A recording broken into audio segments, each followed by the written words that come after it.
Hey, good morning, good morning, good morning. Let's go ahead and get started. So it is Tuesday. That means it's one of our favorite days here. That means tacos and tequila later on this afternoon. I don't know about you guys, but I am definitely going to partake in Taco Tuesday. I feel like it's well deserved already this week. So, what do we want to do to get started here this morning? Well, just to kind of give you an intro into what we'll be doing. Is I'll talk here for about 10, 15 minutes, and then Melissa will jump on and go over her PMZ. So she's doing her PMZ challenge, and it was a nice start yesterday. I think Mel, you ended up getting what, like 40+% on the Apple, maybe. But anyways, that particular trade was great. And this morning she's going to go over those. I'm really excited about this. It really like dials things in for you guys, and it reminds me, Melissa, when you first came into trendy trading. Right, a couple years ago, and she was really focused. And one thing that you learn is if you're trying to take in a strategy, I really encourage you to at least try one strategy, 30 days. Don't change it up. Same thing every single day. Try not to get emotional about it. Try to be mechanical. That's what it's all about. All right, so let's get started. So I'm going to pull down the futures chart really quick. You guys know I have my blueprints every single morning. This is what they look like. So this morning we have a red and a green box. It's always the same thing, unless we're at all-time highs, then this thing will be gray because it's Fibonacci extensions. But on both of these charts, on the ES futures, on the Nasdaq futures, on the 1 hour, you'll see some supply in here. Now, the cool thing about the Nasdaq, I want to say, it'd be really neat to see us come up into the ATH or all-time high. That's the back end of this box, everyone. And you can see that we tapped the box a little bit earlier. We pull back as expected, but the cloud right here is support until proven otherwise.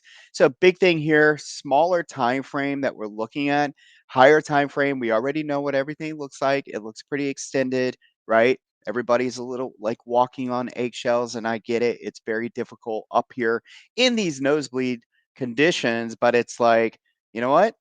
Try not to fight it, just try to stick with price, okay? So on these smaller time frames, the biggest thing is I want to see that price can stay above the 9 EMA. Now, you may not want to use the 5 minute on these charts. You could be on a 30 minute, but just slap a 9 EMA on there if anything, okay?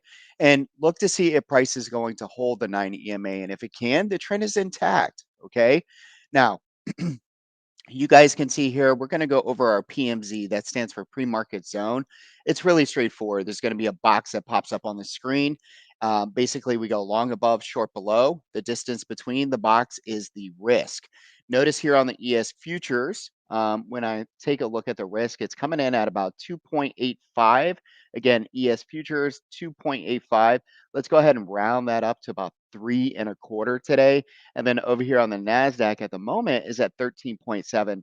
Now, the NASDAQ for me is reaching a point where, for me personally, I don't want to trade the NASDAQ. I'd rather go to the micros or trade the QQQ. Really quick, if you didn't know, ES futures, every 10 points equals about $1 in the SPY. And on the NASDAQ, you're looking at about 44 points or so for $1 in the QQQ. So you really, this is one thing that fascinates me when it comes to futures. And many years ago, I was like, man, what is futures all about? How can I get, become a trader where I can use futures? And I went to a school and I learned about supply and demand. I took a futures class. It was one of my first classes I took. I was so excited. I paid a lot of money for it. I want to say up towards $10,000 for 7 days just to learn about how to apply supply and demand to futures. And the first thing I found out is a chart, guys. It doesn't matter what I'm looking at, whether it's Bitcoin, whether it's looking at the futures, whether it's looking at equity, it doesn't matter. All right. So the idea is when we get into these red zones, these are areas where we could see price turn. It's not, it's not an absolute, if you will. So we have to understand how to stay in the trade. And again, 9 EMAs, that's what we got on our chart here. We want to see that price can stay above there. We've already hit the red zone on the NASDAQ and pulled back. But as of Now, as long as we could stay above that 17,739, I'd continue looking for the targets that I have in here. So we have a 25% at 17,752, and then we have a 50% coming in at 17,766, and then 17,780, and of course that all-time high there in the Nasdaq. Futures on the ES, same thing over here. All right. So that's what that looks like. I'm going to take this away. I'm going to put this back on our futures screen so you guys can watch that over there. And then when it comes to the bigger picture, I think this is really important. So let's go ahead and go over to the ES just for 1 second, please. Now, you might be asking, like, why so much emphasis on the futures? And again, this is how I run my portfolio. So basically, if I'm bullish in the futures and things are looking pretty good, I want to be net long. If things are looking really bad, I don't want to be net long, or I could still be net long term and have hedges on. Okay.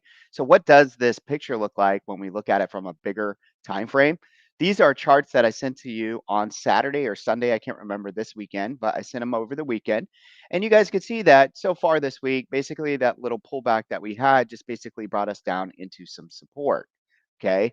Now we're at fib extension levels. All right. And we've hit those, the 618. And then we have the 78.6 at 5,014. And then we have 100% fib extension at 5,070 and the 161.8 at 5,231. Things look pretty good here. All right. And if you're wondering where my extensions are, just check out this blue line here. This is where I've arced my fibs, if you will, from these pivot points. And this is how I came up with the fib extensions. Let's go ahead and move into the daily. This was your daily for this week. And again, it's only Tuesday, guys. But Monday did come up here. This area is resistance until proven otherwise, 49.82. So if I were you, if I'm at home, I want to be setting an alert right around here at resistance. Just right click on the chart. You're going to create alert, single, and then at or above. And what do I need to know? For me, we are above resistance. All right. So what does that do for me? It gets me ready. It says, okay, we're starting to possibly make a new all-time here, uh, new all-time high. And again, that all-time high comes in around 49.97 or so. Okay. All right. Let's go ahead and move over to the NASDAQ and let's take a bigger look at the picture there. And this is what it's looking like. So again, the averages are really helping you out staying in the trend and for you not to over analyze. Look, the trend is intact, and every time we come down to the cloud, it's you start hearing a bunch of talking heads, a lot of news, and everybody starts to get scared. And I get it, man. I'm right there with you. It actually feels a little extended. I cannot deny that. But again, on the smaller time frame, I want us just to apply the methodology that I'm teaching and try your best to stay in the trend. Okay. So as of right now, we are above the trendy edge. We are holding that. Far as today is concerned, as long as we can hold 17,615, then I believe that we continue to march up here towards the all-time high. Okay. Now this is big picture. Please understand that. So when I just said that, I'm on a weekly chart, and all I care about is on Friday that what I just said is true. Okay. Understand that when I bring the futures chart over here, we will trade the strategy based on the 5-minute chart. We'll get the PMZ on here. We're not biased. We just trade what it shows. And I'll bring that down so we could see it a little bit later. Okay. All right. So what am I watching today? So we have a trade in LLY. And last time I checked, I think we're in the money here, or pretty close to being in the money. The target that I was going for, let's see how well it did. It actually worked perfect. And, it's not like I'm a magician or anything like that. I show you guys how to do this. Basically, price pushed up into a fib extension that I chose. And then I marked the targets here and we look for 742 plus. Now, I won't say that I'm a huge fan of this kind of look. You get excited, you're like, hey, I hit my target. But if you've been watching, trendy trading for a long time here, then you understand when we have a target and we hit it, my targets are pretty good. We usually reject them. Now, the same kind of thing happened on SMCI when I did last week's Monday video. Prices gapped up into our target, it pulled back. So, really, what I want you to concentrate on today is to come over here on a smaller time frame. Okay, so something like this. And I want you to measure the overall distance, okay, if you will, from this pivot low to this pivot high. Okay, it's really straightforward.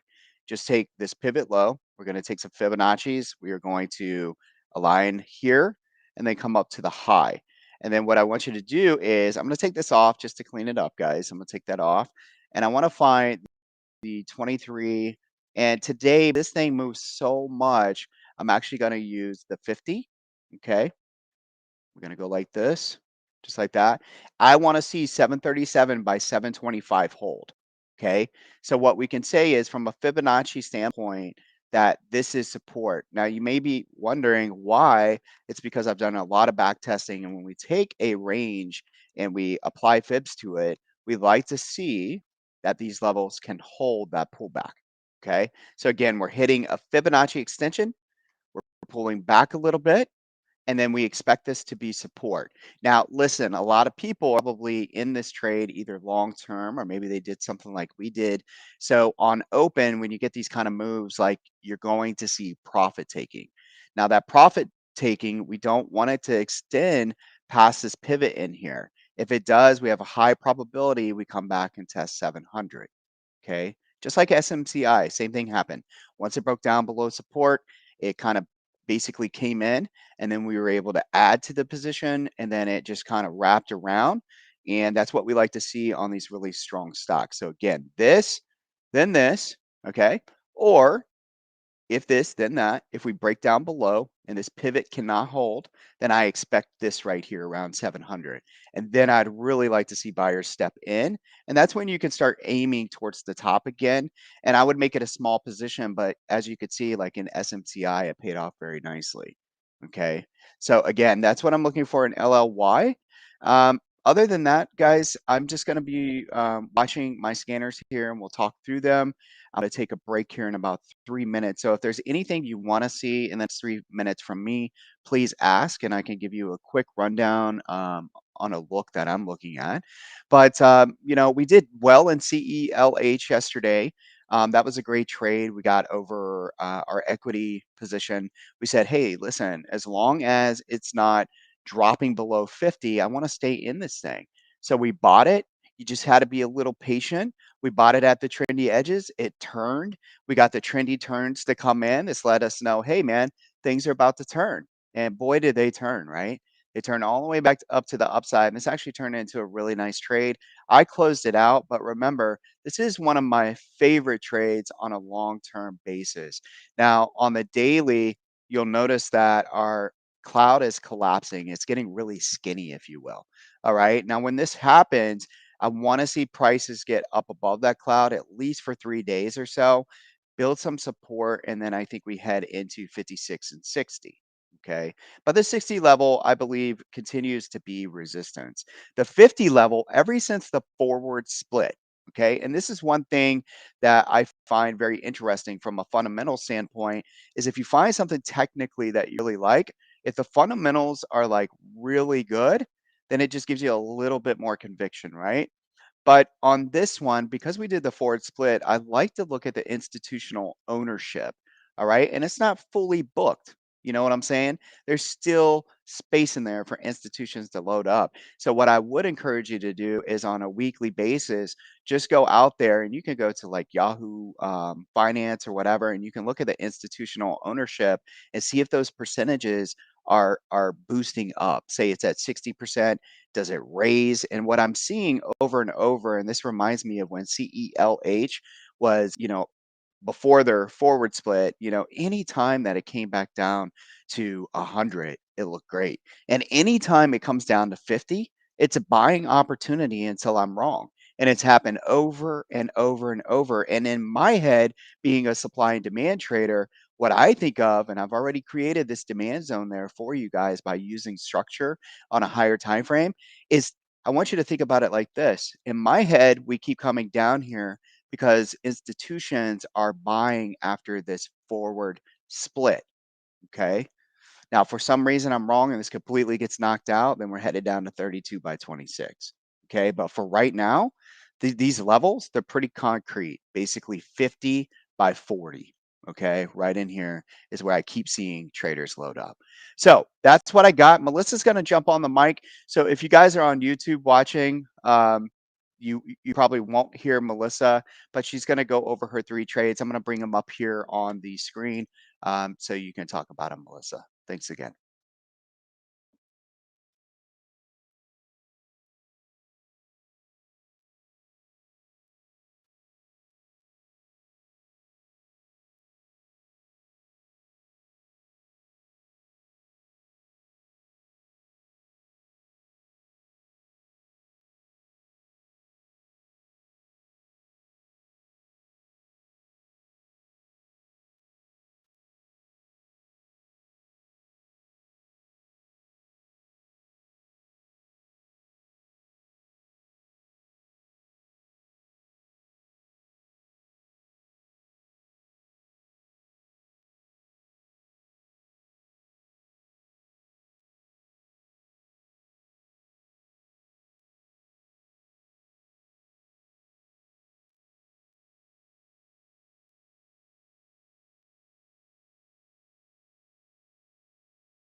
All right. Thanks, Melissa. Appreciate it.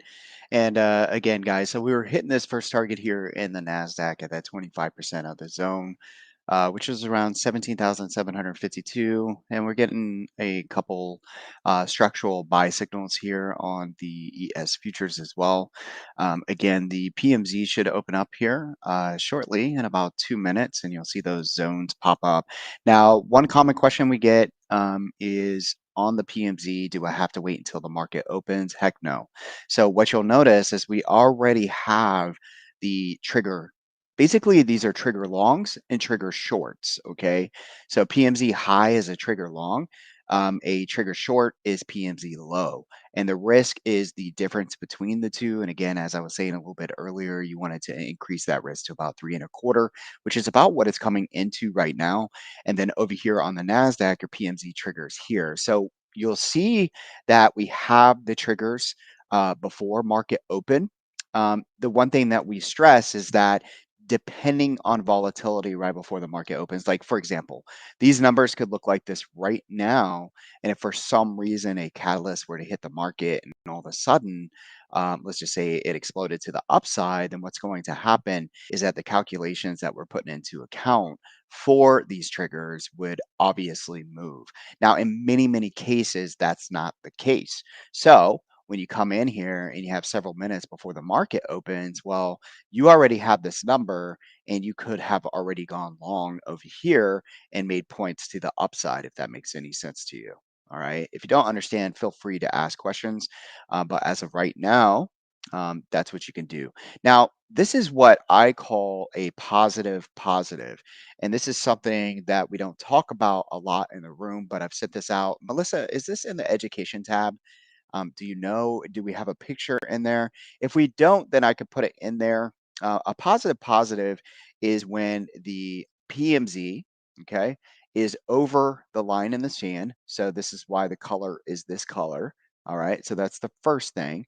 And then the next is price is over the PMZ. So it's a positive positive.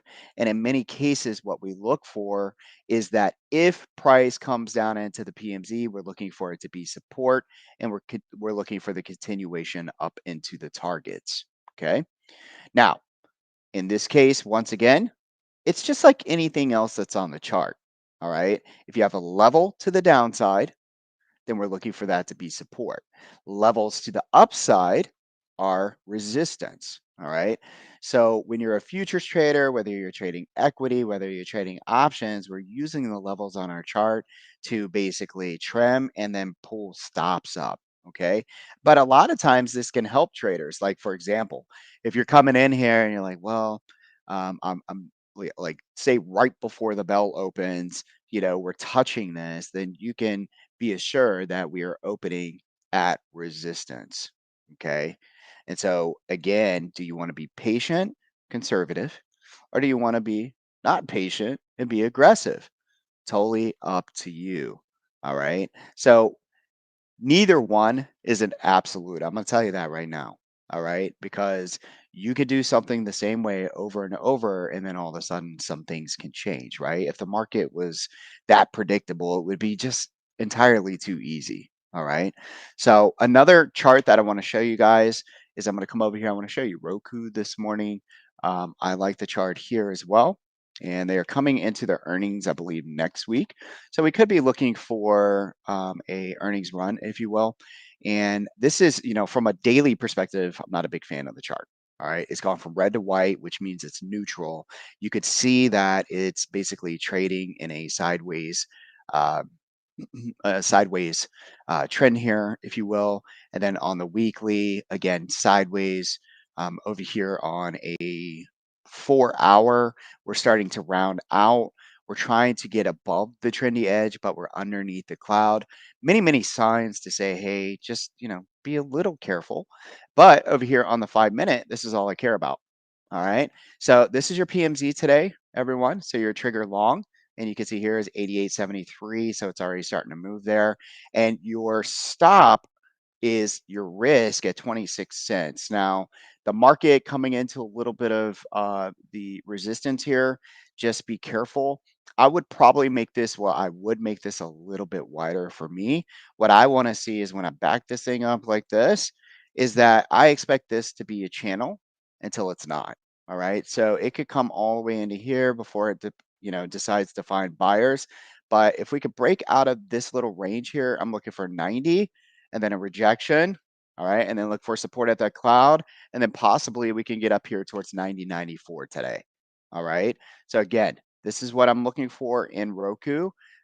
I'm going to go ahead and snap that. If you want, this is really important. See how we have the PMZ and then we have these trendy edges all below here. This is like a triple stack, if you will.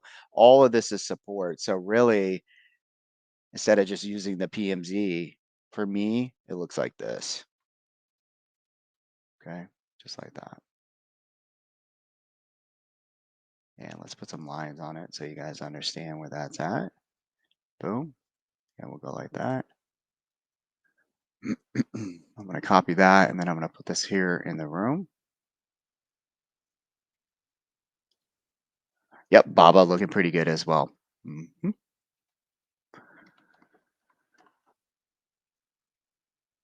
All right, there we go.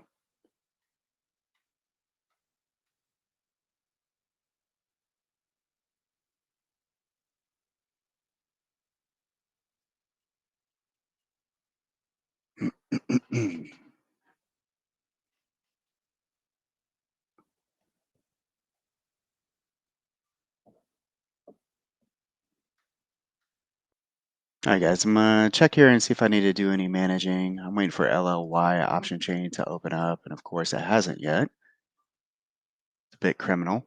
And there goes that move on Roku. Very quick.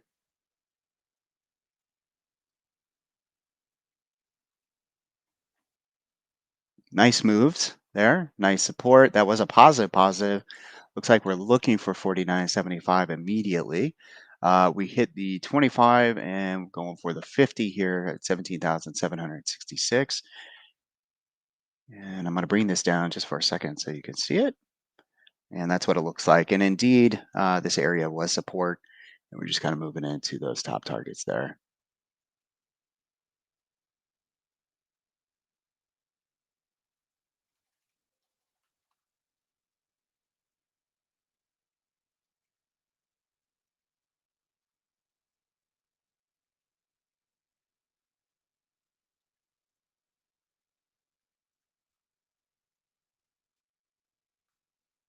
Yep, PLTR jumped up to the yearly edge.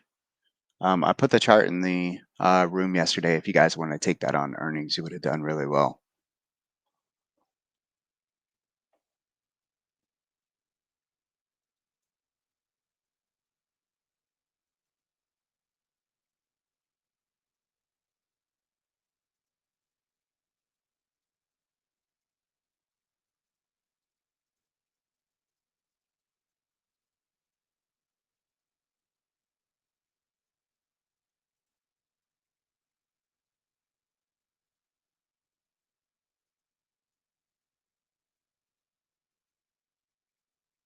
All right, so the 50 was hit on the Nasdaq. So basically, this is just a smaller supply zone, if you will, and we moved up into about 50% of that zone.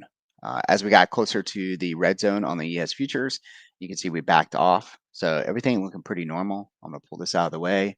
And Roku, pretty quick move out of the gate and close to the first target. So what we're going to do is, I mean, if you aggressively took this, good, awesome. You're coming into target, boom, there it is right there. And then I would be waiting to see if we get some sort of pullback here in a second. And then we'll throw some fibs on here, just kind of show you a little trick you can use. So we'll do something like this. So I'm going to use this here. And in this case, I should have just taken shares pre-market. That's one of my favorite things to do on setups.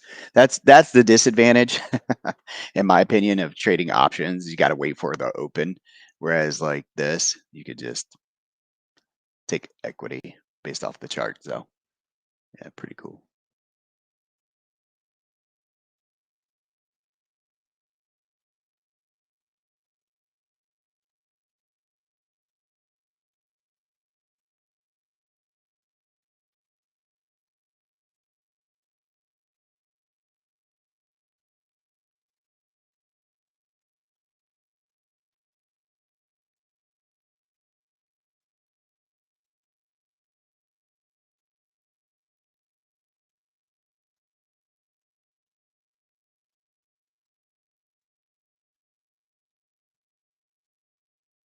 Yeah, we're just gonna keep raising for me anyways.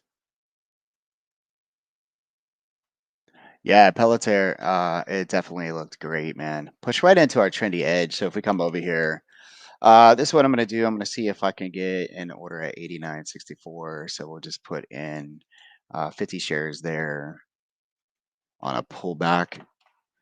So, and then we'll add if it keeps dropping there. Where are we at? About right here. Come on, come down a little bit. Right there. And just wait for that pullback. But let's go over here. You'll see where PLTR basically pushed right into the trendy edge there. Yeah, this was an outstanding move. Actually, Bruce here at Simpler took a trade, reached out to him yesterday to congratulate him on this trade.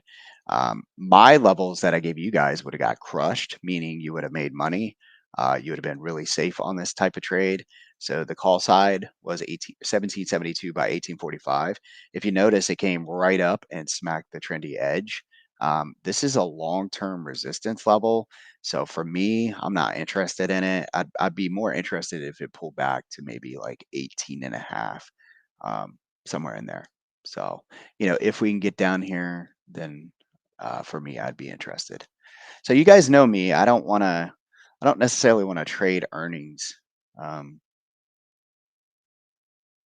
after the fact. I want to trade it beforehand using the levels that I present to you guys. So for sure.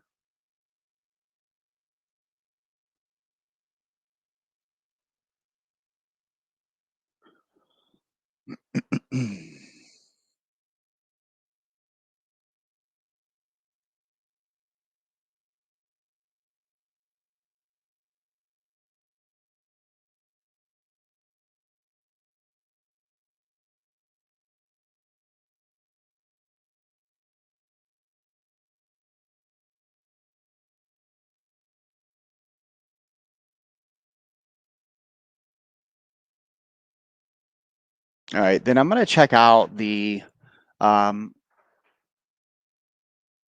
SPX calls and puts that I loaded. So I loaded, just so everybody knows, I loaded the 4950s. Okay. 4950 zero DTEs on both sides, call and puts. And I'm just looking. Loaded means I got them ready. And they're on my screen back here. I'm looking to see if any of these trigger. And yeah, and your PMZ broke down on the NASDAQ after hitting the 50.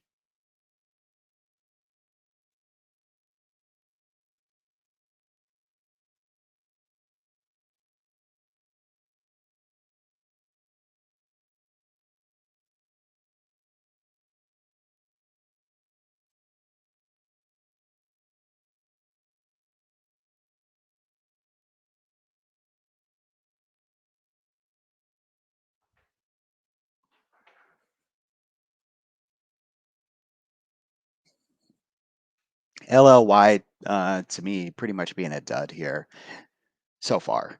So they were pretty criminal, to be honest with you, meaning they waited several minutes before opening the option chain, which is one of the most frustrating things. Um, Usually you see that with a lot of China names. A lot of China names, you'll be in a winner and they'll take several minutes to open up, especially on an earnings trade. It's crazy. It can be super frustrating.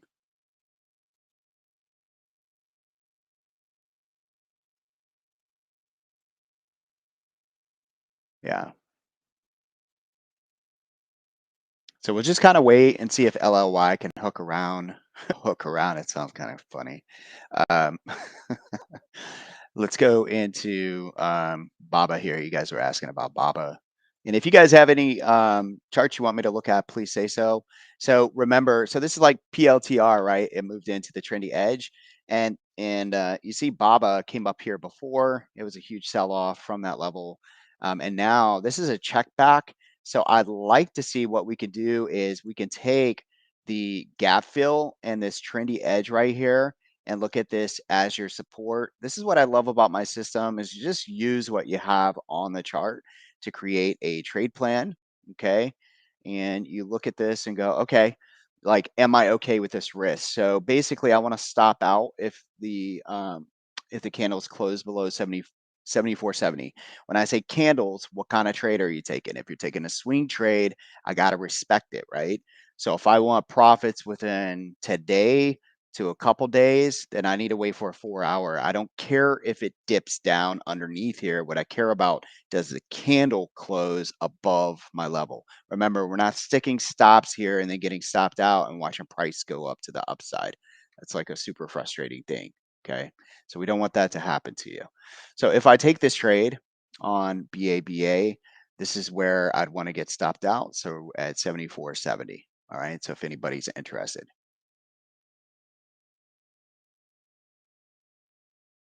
Hmm. UPS, you got it, Panthers. Let's take a look at it. So UPS, look, listen, I'm all about technicals, okay? But UPS and FedEx, kind of getting a little bit of rug pulls after Prime, right? Amazon just comes out and it says, hey, not only are we pretty BA, but uh, they kind of have all the market space, if you will. But regardless, who cares? Let's just look at levels. So UPS dropped into, it's so funny, the yearly edge, all right, is my highest time frame demand and or supply zone. Okay. Notice that we dropped into this and now we're starting to pick up. This is where we teach in here to go long. So if we take this off, and I want to give you like a clean picture here. Okay. This is, and all I have to do is take my levels here, okay? So I'm gonna use the levels that are presented on my chart. Now, my indicators identify supply and demand, okay? So this right here, let's just call it demand for right now. And this comes from the past, right? This isn't like right now. So we're identifying demand, okay? And this is what it looks like. This is your risk, 139, obviously using the lows here. But the support, if you want to be tighter with it, we want 141 to hold. I'd expect resistance at around this level here at 144.14.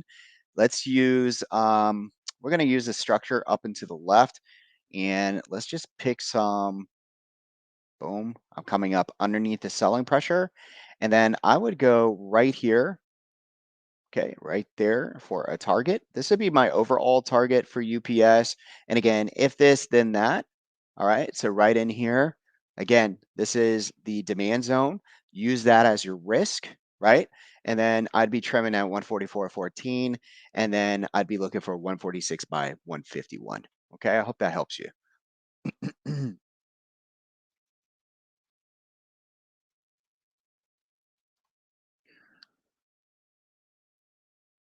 All right, let's see. Is Eli popping back up here?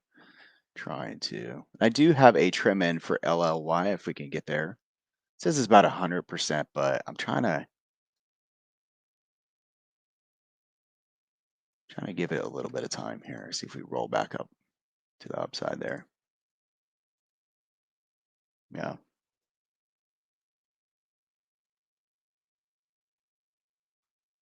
All right. And then FDX here, same thing, right? I'm expecting, because we had a trendy turn here, right there, I'm expecting to find buyers now.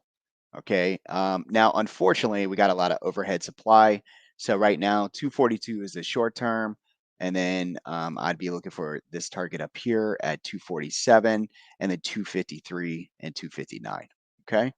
So let's see if a little bit of rotation comes out of the market and starts to give a little bit of love to some of these guys that have been suffering here recently. ES futures right back down into the PMZ and boom, right back up to 49.75, guys. These levels are working fantastic. Far as the NASDAQ, remember, NASDAQ leads, it's stronger, it's faster, it's aggressive. This guy, nice and pretty simple. Price comes down into the PMZ and boom, right back up to the upside, hits target at 4975. Liquidity chop. I should have covered this a little bit earlier, but you guys know basically liquidity grabs. A lot of people understand that terminology. So this is where I expect the market to take retail's money. All right. So, and that's exactly what they do. They go right underneath it, take people's stops, move right back up, and then you're sitting there going, I knew it was going up, but you got stopped out. All right. So you just got to use the levels, kind of understand, be a little bit more lenient with NASDAQ. All right. And in this case, again, I would be using micros today. That's just me. And it looks like Roku's not going to come back and fill me, is it? Sorry, John. That's going to happen. All right, let's move it on.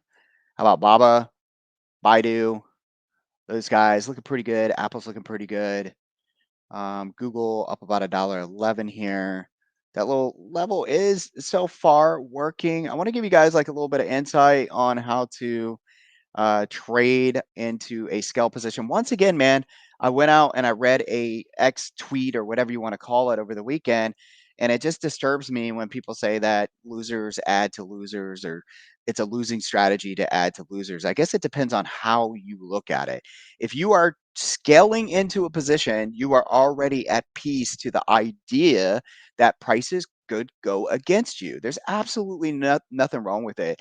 I actually think like a losing process is thinking that you're right all the time and that you're like, oh, well, my setup is amazing. I'm going to put 100% allocation into this.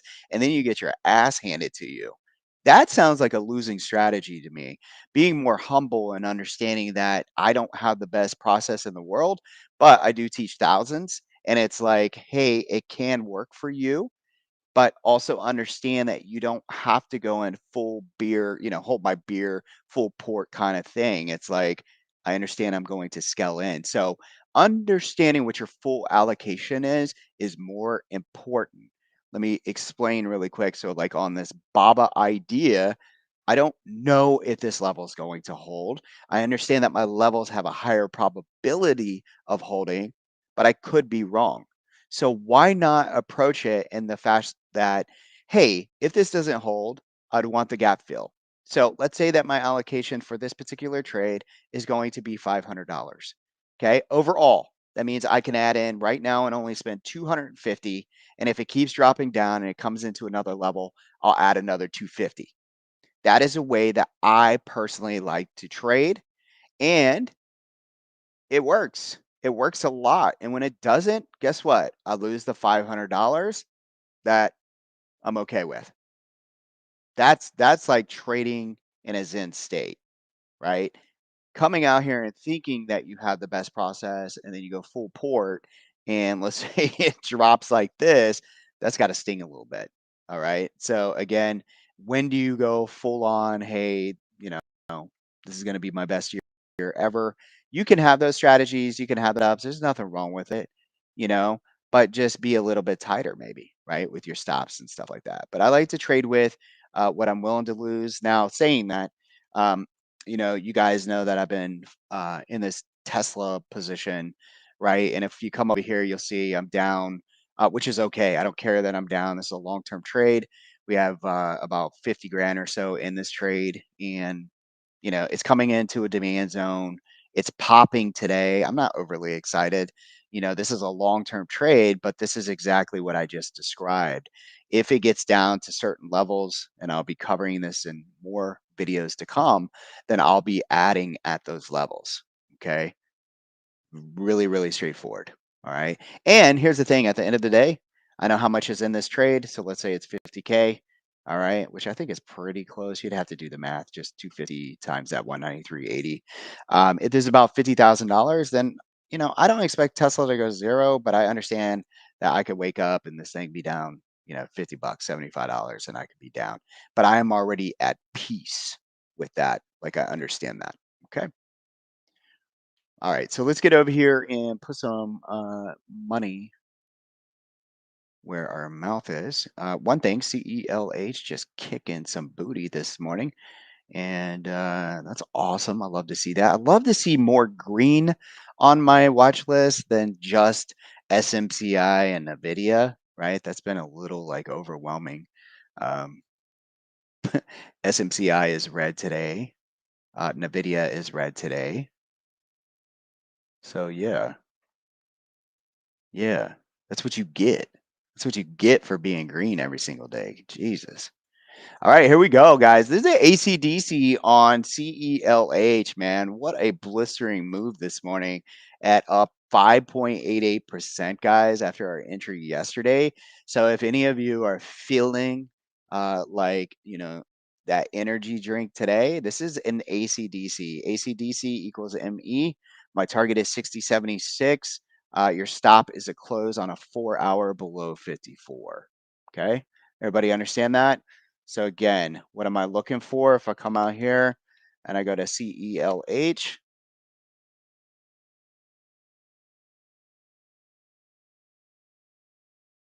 And can we get there? That's the question. Your ATR is about $6 and we're up 3 right now.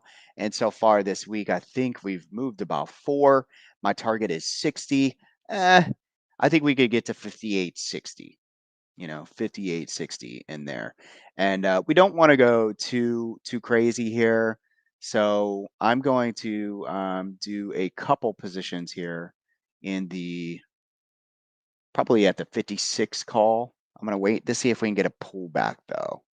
All right. So I don't usually wait, to be honest with you. But right here, I'm going to see if we can kind of get back down to the 23. Roku, I already have a trade in, but you can see it's up $4. And so the question is, will it actually come back? So somewhere between this 54.83 and 55.44, I want to be looking for an ACDC setup, guys. All right, ACDC setup. And we coined that. It's a specific setup based on trendy levels. It's really straightforward. One of my favorites, but what isn't one of my favorites here, right? Not much. So that's the target up there. Basically, what we want to see is price stay in here. Okay. So at the moment, your price is at 55.85. And your stop would be a close under 54.20 something. So it's not bad. Your reward is up here. They do have earnings, I think, pretty soon. So we're getting that little bit of pullback right here. And let's see if we can get 115 right about start right here. If they can get in there.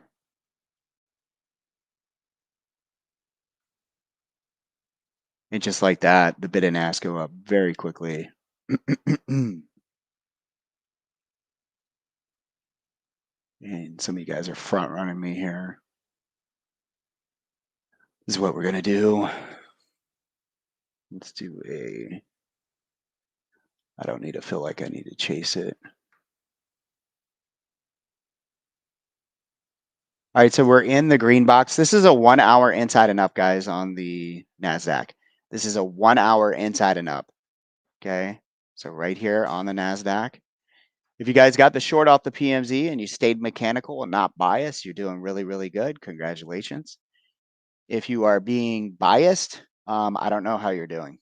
Again, the PMZ is for my traders who are mechanical, not for bias type traders. You just execute the box. Execute the box, baby. Execute the box. And you guys stole my orders here on the 56s. As soon as we came down, it's gone. See ya. You know what I'm gonna do? I'm gonna buy next week. Get a little bit deeper here. I'm gonna go with the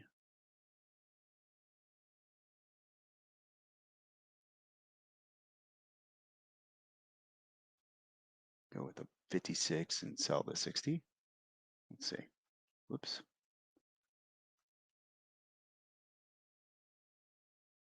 That would cost you $1.50. Those just don't pay enough. No, thank you.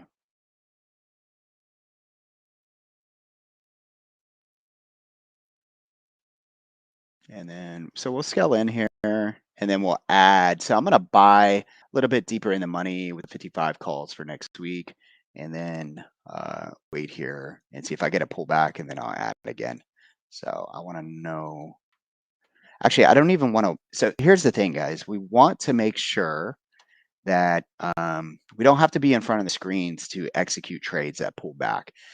So what we're going to do is I'm going to do how I do that. So we are going to pull this up. 1 second here.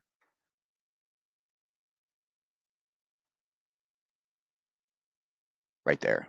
Okay. So what I want to know before I do this, before I show you, is where I want to add. So I'm going to take the bullish move and, and I want to add, let's say at the 55 level, around 55. Okay. And I'm going to take this off and I'm going to show you how to do this, how I do it. So I know that I want to buy it at 55. Okay. So what I do is come up here. If you don't know how to do this, you can come check us out and I'll show you all this fun stuff. But you want to buy, you could do quantity, you could do percentage, you could do monies, whatever you feel like doing, which is really neat. So again, quantity, I could be, if you're one of those traders that's like, I don't want to pay more than X amount of money for my option trade ever, you can load it to the amount of money that you're willing to pay. Okay. The next thing is we could do quantity. So let's say that my overall trade, I only want this trade to be about $1,000. Then I know that I can only add one more. Okay. Because I can't go over 1,000. I could be within that 1,000. Okay. So in this particular trade, I am going to do market. I understand that there can be a spread, but this isn't like, Chipotle or something like that. But so I'm going to do market and I'm going to do time and force is just today. You can select GTC if you want. And then I'm going to click down here on the symbol and then I'm going to say method less than or equal to. And I'm going to go just a tad under because I know CELH. I've been trading it a while and it tends to be a little weird.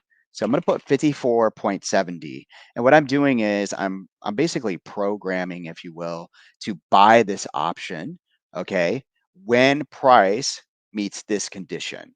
So the underlining equity price must drop below 54.70 before I do that. Okay. And let me look at the ES and the NASDAQ. I'm actually going to drop this a little bit. I'm going to say $54. Okay. So if it's less than or equal to 54, for me, I'm going to hit save. And then over on my screen, it says buy one more CELH 55 call if CELH is marked at or below 54. And then I go ahead and send that. And what happens is this option, now I don't need to look at the chart. I've already found the level I want to be in. I don't need to watch it. So I'm just going to sit here and I programmed it and it knows if it drops under 54, it's going to execute that trade. Okay. So again, this is already in there. Now I can go ahead and move on. Let's go over here to Roku and see what we got going on over there.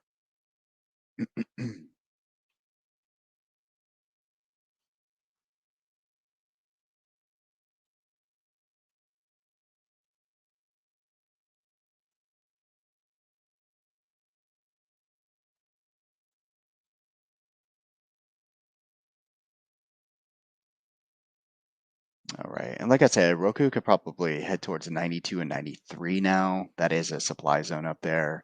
So if I get filled, cool. If I don't, that's okay as well.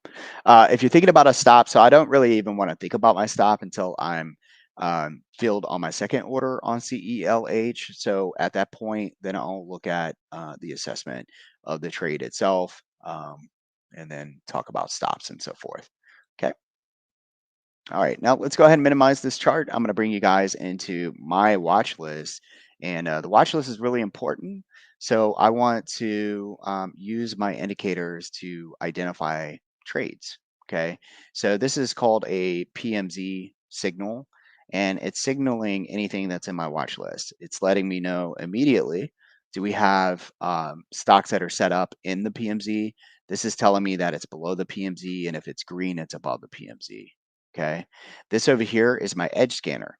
This is basically supply and demand at a very quick glance. So I double click on it, and the orange is for day traders, 1 to 3 days or so. This is your, weeklies. If you guys want to buy 1 to 2 weeks, maybe 3 weeks, this is for people that want to buy more than a month, and this is for people that want to buy more than 6 months to a year. Okay. So I could come over here and depend on how I feel for the day. Do I want a day trade? If I want a day trade, I'm going to concentrate on my PMZs. So let's go into GBTC. All right. And we're going to take a look there.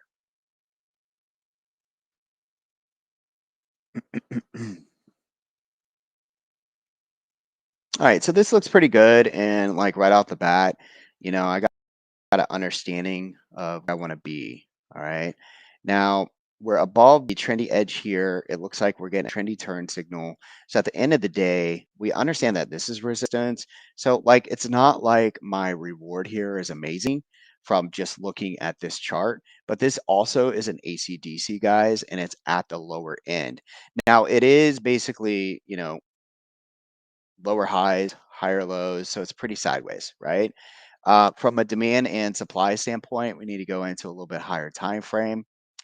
And when I do that, it looks like we could get maybe 40 out of it. Okay. I want to look at Bitcoin futures. So we'll come back to it. I'll come over to Bitcoin futures, see if we have any sort of, um, I don't know, any sort of better look at what I'm seeing here.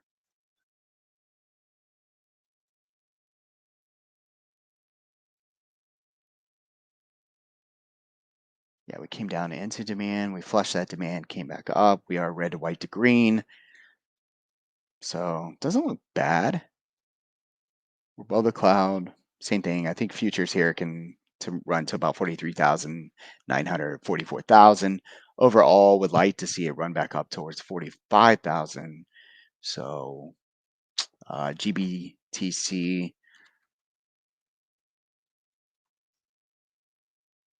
come over here, take a look. In your ES futures, if you're looking at going short, again, your stops are going to be above the PMZ there. We did break down below the PMZ to the downside.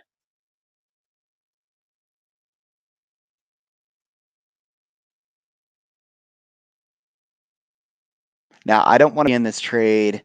Like, I don't want to hold this long term. So, in this particular trade, what I'm looking at is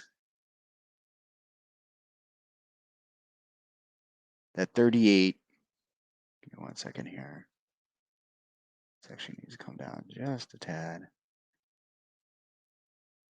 A whole penny. That's kind of funny. So, right here, and then we'll just kind of, let's see, 100. Yeah, just buy here. And then I have a gap fill at 37.96. And basically, if it can't hold there,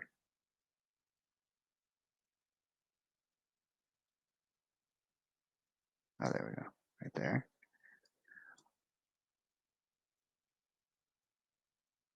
Right there. And then we'll check on this a little bit later, just like we did CELH. All right, let's see if that holds. Um, we'll come back and check on it at the end of the day. Okay. US dollar, Chris. Let's take a look at it, man. See where we're at. Good call. Let's take a look. Boom. Let's go there. Yeah, US dollar came up and smacked the 618, Chris, just like we talked about. It rejected there, like we talked about.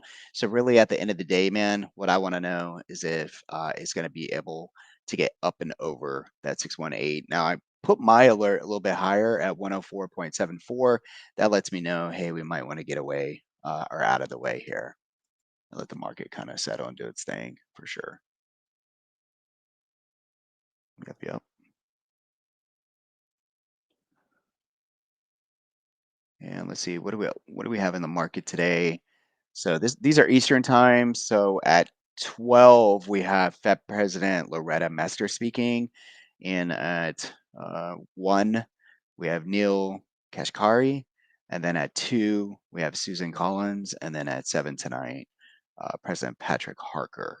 So this one should be interested. Tomorrow, getting set up for Wednesday, you have the U.S. trade deficit. And then at 11 o'clock, you have Fed Governor Adriana. More basically, a lot of Fed heads talking the consumer credit at 3 o'clock, initial jobless claims on Thursday, and then Friday CPI. So I don't know. When I feel like we have a lot of Feds in there. I consider conditions most likely going to be pretty choppy. So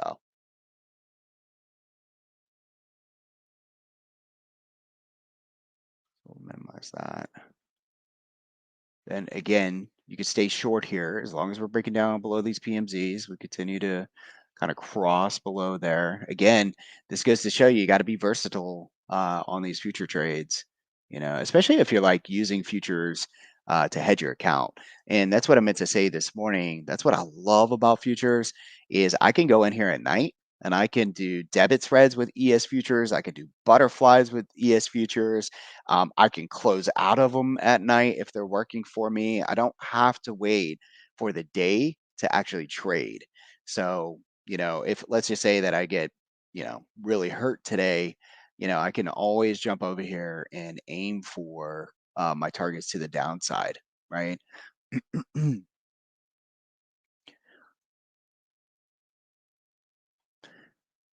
Pretty crazy.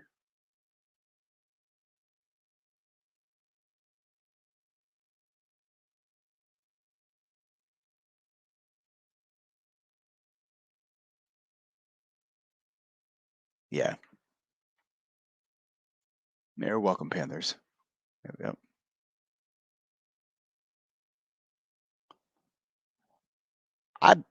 Oil looks like it's a little stuck here. I think, all right, guys. So this is just, it sounds like conspiracy. But when I find that we are trapped between two opposing levels, but the demand is showing that it's probably going to overtake here, I am going to throw a prediction out there and say that we get some kind of big form of catalyst in oil here shortly, whether it explodes to the upside or downside. I'm just going to throw that out there. I think whatever comes out, it's going to rip through. Let's say on the upside, it's going to rip through your supply here, and probably head up towards 78.80 to the upside. And that is under the idea that this demand it continues to keep holding. So I'm just kind of feeling it out, feeling it out. All right. So we'll see.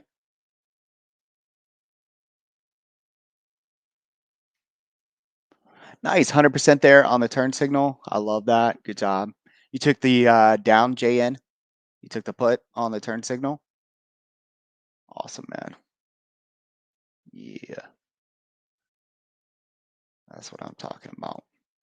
Good job, man. Good job. Leah, you did too? Congratulations, guys. Good job. That's what I like to hear.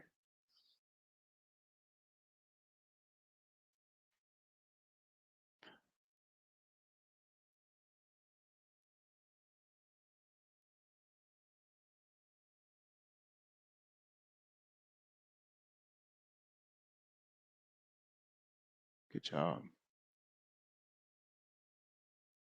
That's what I want to do. Let's go to LLY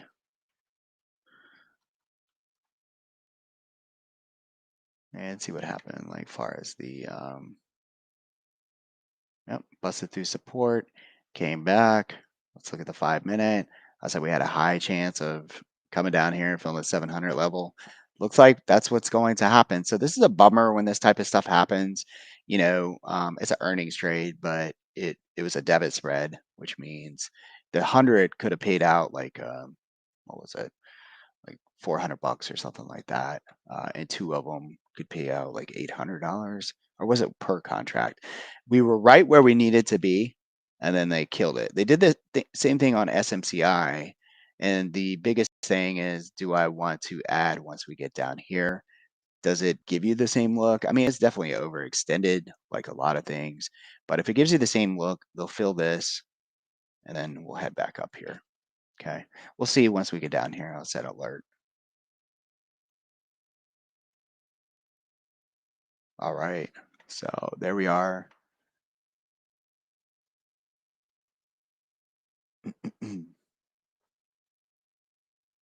Who would have thought that Tesla would actually be up today? That's some BS, isn't it? I told you, Melissa, my put debits for a long ways out. I was thinking yesterday, I was like, man, do I want to take it to the extreme and like sell some puts, man? That would have been sweet. So yeah, we're getting close. Getting close. I don't know if they had any like catalyst come out or something like that, but can't get excited about it. I won't get excited about it until we're at, what did Kathy say? 2000. All right, guys, I'm holding this to 2000. Oh man, diamond hands, baby. Diamond Hands 2000. We probably won't be alive to see that, but I just that is such a insane price target. Like I can't even like fathom. Um, but again, remember guys, before all the forward splits, we're actually trading at 2000 something. So that's why I keep saying, I wonder if, is she talking about 2000 from here?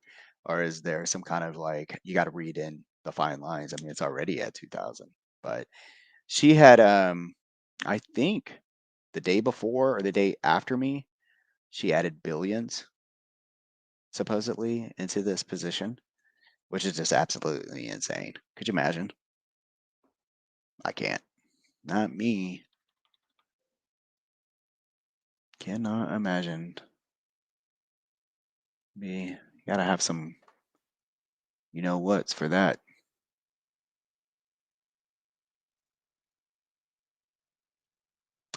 Upstart has earnings as well on 213. We still need to get our put side on that. And don't worry, I will do that here soon. Yep, yep. Yeah. I don't know. The puts have set up on the 4950s, guys. The entry is 13. It's almost at 16. And the calls were great this morning out of the PMZ. Actually, they moved from 829 into 14. But the puts are setting up right now, and they're the Theo price is telling me that we could see the puts rise up to about 19 by $22 on the 4950s. So I really don't want to look to get long here, especially with the candles on the ES futures turning white to red, and the Nasdaq is straight up red. So I'm going to try to be patient here.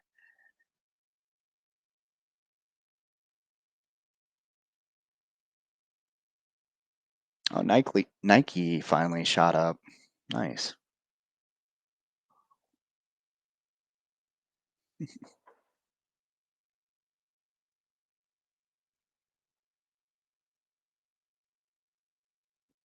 And PFE has a lot of stuff in its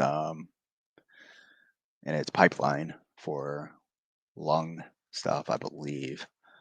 Um, Technically, it's pretty boring, but long term, yeah, definitely possible setup there if you're into long term stuff.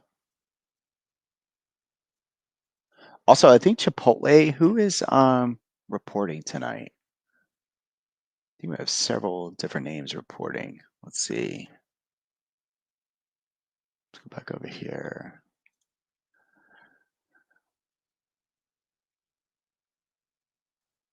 There we go. Okay, guys. So tonight, Tuesday, we have Snap, Ford, Chipotle, Elf, Amgen. Man, there's an old name from the past. So let's look at Snap real quick.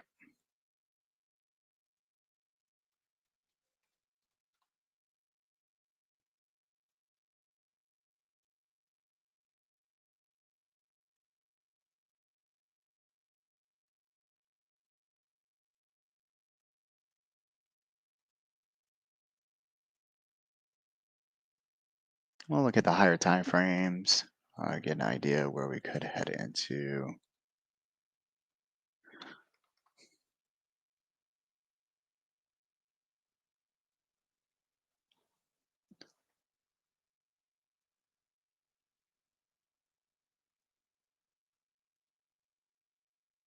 Snapify.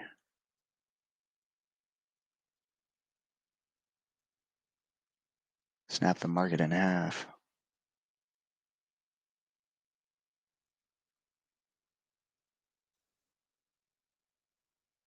Man, this thing's been on a tear. Do you guys remember?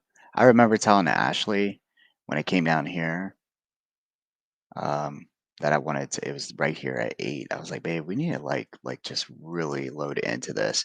And I really base that off of my kids who swear up and down that, they're like, that's all we use. Why would we, if your kids are using it constantly. This thing is not going anywhere.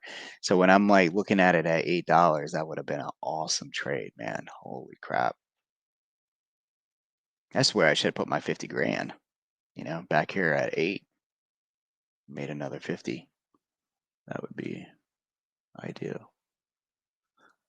All right, so on LLY, when it gets down here towards the um, gap, that's where if my debit spreads, if I didn't get a chance, now I could have sold, probably right on the open for over 100 and something percent, but I held to see if we could get a little bit more out of that. This is where I consider buying back the short, but I got to look at the price. So I'm going to bring this up just so you guys can see it. Okay, so right here. And this is how I determine if I want to buy back the short. First of all, it's Tuesday, right? And I have several days for LLY to turn back to the upside if I want, but I'm going to pay attention. Like this is the long side, this is the short side. Okay. I have a sell in right now. So let's just imagine it looks like this. Well, if I take this on, if I get rid of this, then I'm carrying, let's just go with this number right here. Now I'm carrying $600, of risk when the trade only cost me less than $2 on the call side. So do I really want to put on $6 of risk? This is where if you mess with your process, you can really like hurt yourself, right? So I don't want to do that. It would have been different if these things got absolutely crushed. And let's say that these were only going for 30 cents right now, then I would buy back the short side, right? Because let's just say I paid 2 for the trade and then I take on an extra 60 bucks or whatever, I don't have a problem with that. But I do have a problem with buying this back and then all of a sudden I'm holding $600 of risk and then it just keeps going down. Now, what was supposed to be a small fun earnings trade is now, kind of irritating me. So I wouldn't want to do that is what I'm trying to say.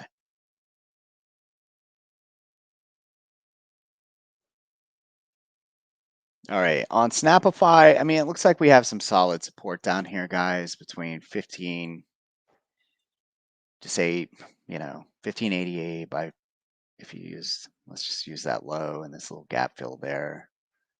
So, and then we'll use this trendy edge. And then as far as the upside goes, I need to see if we have any supply zones on a higher time frame up here. So let's go here. I love this chart because when I would look up to the left, look at this, guys. Remember what I teach you, right? Look up and to the left. Where's your supply zone? It's right here. That's insane. Okay, so this has a long way that it can run. Now, blueprints, when I give you blueprints, obviously there are many places in here that suggest that you can have a lot of resistance on your way from here to here. But this chart itself was sideways here. Do you see what I'm saying? So yes, perspective is key, right? This move right here is 100%. It looks amazing. But really, in reality, the way that I look at this trade is that it's simply trading within a range. This is low on the curve, right? This is high on the curve. So my first, if you don't put into consideration, all right, that they have earnings, just get that out of your head, all right, and just look at it from a technical perspective and how much are you willing to lose on a trade. Okay. And then use your technicals. In this case, we are in a channel. The first thing I would say to anybody, regardless of earnings, is hey guys, we're up towards the top end of the curve and we're at the high end of the curve. I'm looking for it to pull back. So the way that I would position myself in Snap is short term puts on the debit side, identifying most likely these areas down here. So I'd say 16 by 15. That's it. So 16 by 15, I'm going to write that in here. We'll do a little bit deeper dive here later on. 16, 15, put spreads, put debits, not credit, put debits. Okay. And then to the upside, I want long term, man.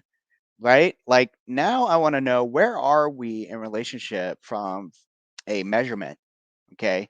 From this low to this supply. Where are we? Right? I'm going to come up here and I'm going to measure. We're going to come down to the pivot low. And just as I thought, we're still in what we categorize as the bearish channel. Okay. So upside for right now, short term, say a couple weeks out, would be that 1975 level. Okay. You'd be targeting the 1975.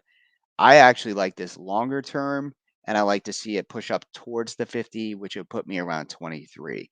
So depending on how long term you want to go, I would say months looking at the 23 level, and short term looking at the 16 by 15, and 2 weeks out looking at 19 and a half.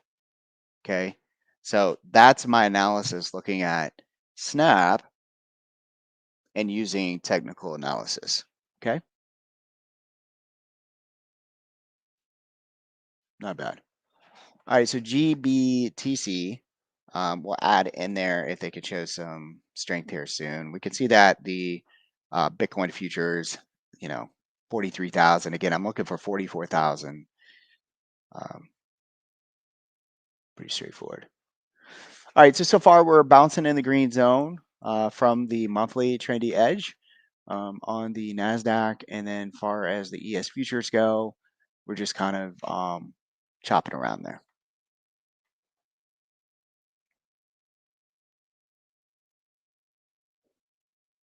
And Baba continues to look good from our little support zone that I showed you guys earlier.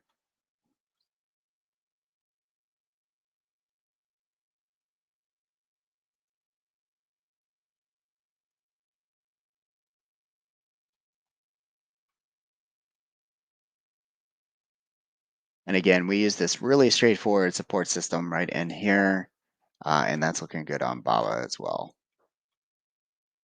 I think these guys have earnings coming up, so you might want to 2-7, yeah, like tomorrow before open.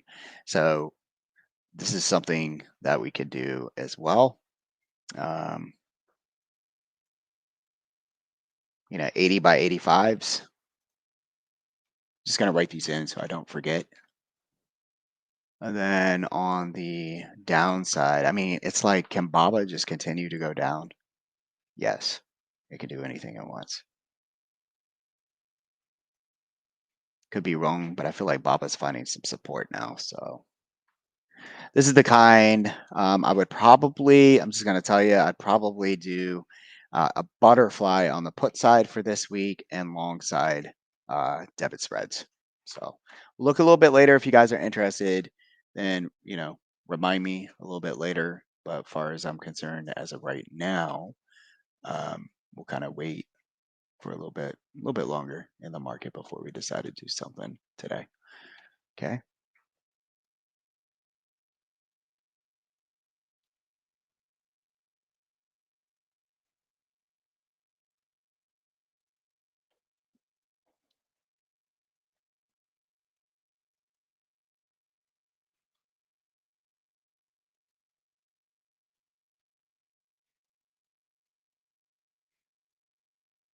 Yeah, I'm not sure, Brennan. Maybe it was.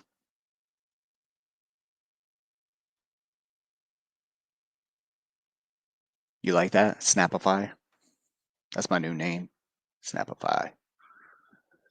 I remember when Snap snapped the market, everybody's like, whoa. It's kind of like an intro into earnings that time. Let's go over here to oil futures. Remember, guys, I was talking about oil looking like it wanted to do something. Um, 70 cents, find a little bit of love there. Resistance at 74 and some change.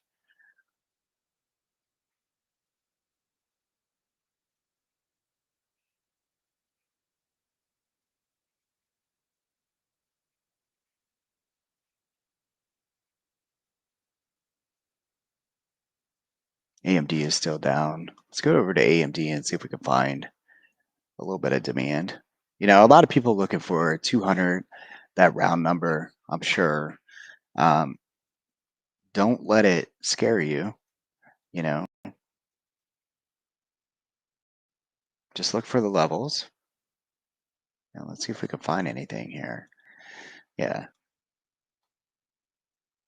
I mean, a great opportunity, in my opinion, if they don't bid this thing back up, is around 158. So it'd be right at this 9 EMA, it'd be at the Trinity edge. And if for some reason it gets back to 140, I'm a buyer there as well.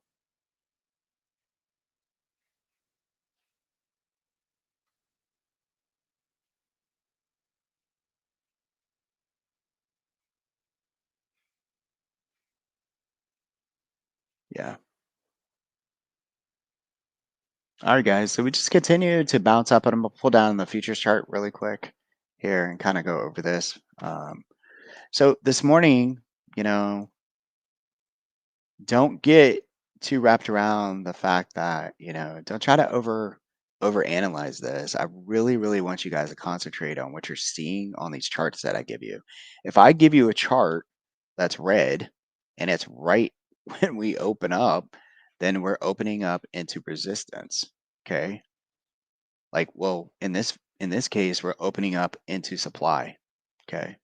So it's a mixed bag out there. It's interesting to see the market today because you got some names performing, some names that have been performing. They're not looking so hot.